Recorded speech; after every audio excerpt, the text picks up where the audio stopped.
Welcome to Women in the Know, where we discuss everything from politics and policy to relationships and marketing.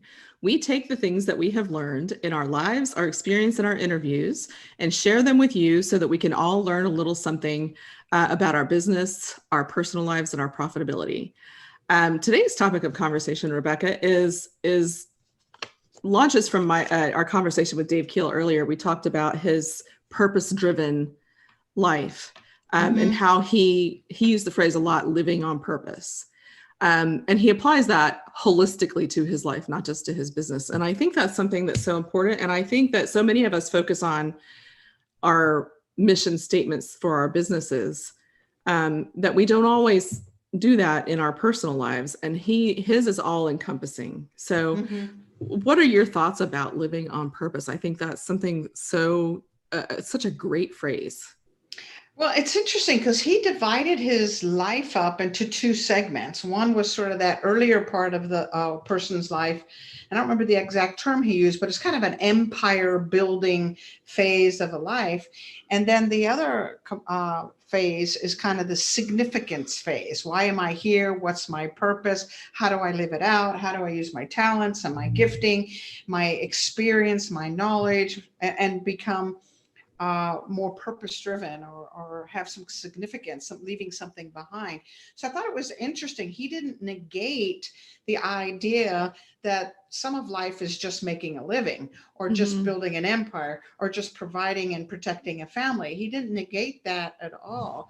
But he definitely talked about how much more fulfilling it was to add this other how is my life significant? What am I called to be? What is my purpose? And how can I use everything my personality, my talents, and my experience, and live out a purpose? So I thought it was pretty brilliant, and it definitely was eye-opening to me because I can relate to that my first part of my life was empire building, right? And survival and single parenting and all of that.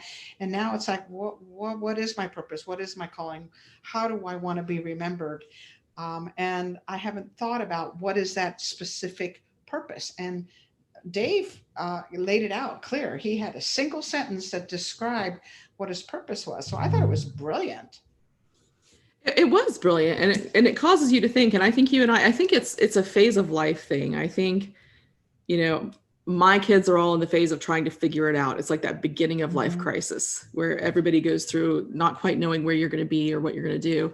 I think when you get on the other side of that and your children are mostly grown and you have a really good idea of what your career either is or should be looking like, that these are the questions that come up. And I remember I was in my 30s when I got divorced, and I remember thinking, I don't want to die without having, I've always wanted to write a book. And I don't want to die without having done that. What would be a regret if I died tomorrow and I hadn't finished X, And I kind of feel like his is along the same lines. What is the legacy I'm going to leave behind? What is the impact I'm going to have on the world around me? And what do I have to offer through my experience and my knowledge and my education and all those things? And I think that it's important. And he talked about the selfish years that I think we all have when you focus all on what you need to do and how you're going to make money and how you're going to be successful and all of these things. And now he's to the point where he's thinking of how he's going to help other people do that. And I think it is a maturity thing, but I also think it's something in him. I don't think everybody has that sense of legacy and sense of responsibility. So I admire that about him very much. And he's very intentional about it with women. But I really think that it's something as we all grow up. I still have people that I say, I want to be just like you when I grow up. Yeah. My 83-year-old friend, who I think is just the best thing ever. But it's because she's doing that. She's giving back so much and does all these amazing things and was Little Fairhope, Alabama's Volunteer of the Year, But if you don't think of those things intentionally, they're never going to happen. You have to be specific about it. I think I've learned that lesson more than any lesson this year. Yep. I think you just hit the nail on the head, and it's what Dave drove home. You have to be intentional. You have to discover what your purpose is and then express it. It's interesting because I'm of an age where I am also looking to be a sage, although as a woman, I think we're called crones, which is a horrible word. But We're going to coin a better phrase than like that. there's got to be another word besides Mm-hmm. crone.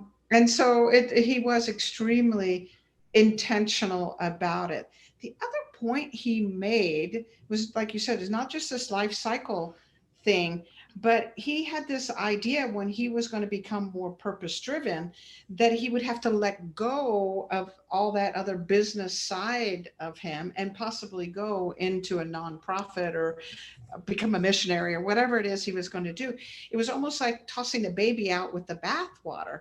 And then he realized, no, no, no, no, that's not his purpose. The reason he got all these life experiences was not to toss them aside, but instead to leverage them. And he loved the word leverage his Mm-hmm. experience and his personality and his talent into a purpose. So it's not like there's a cutoff and it's, pre-purpose days and after purpose days. It definitely kind of blended in, and he embraced all this business side of him because he's a true leader, and then took that and brought it into the future, into a much more purpose driven kind of life, which of course includes some of the philanthropic situations that he is in. So I think it was a wonderful exercise to listen to him speak, his humility and his kindness and his big picture orientation and his desire to help others to be successful and live more rich lives, which of course is what we're dedicated to, is helping people live richer lives. Exactly. And finding that place where passion and purpose collide. I think he's found his Yes, place where it does he that. did. He did. And now all the rest of us need to follow suit Yes, and for do the sure. same thing. I love these conversations where we get to dissect our interviewees, and we learn so much, and we hope all of you are learning a bunch. Also, this is what we want to bring through the Coterie for Women and through where passion and purpose collide. So if you haven't already subscribed, you haven't already become a member of the Coterie, and you're a woman, Hmm. we'd love to have you on board. But for now, Elizabeth, we have to kind of wrap up. We do. Yes, we So, do. on that note, we will see you next time with Women in the Now.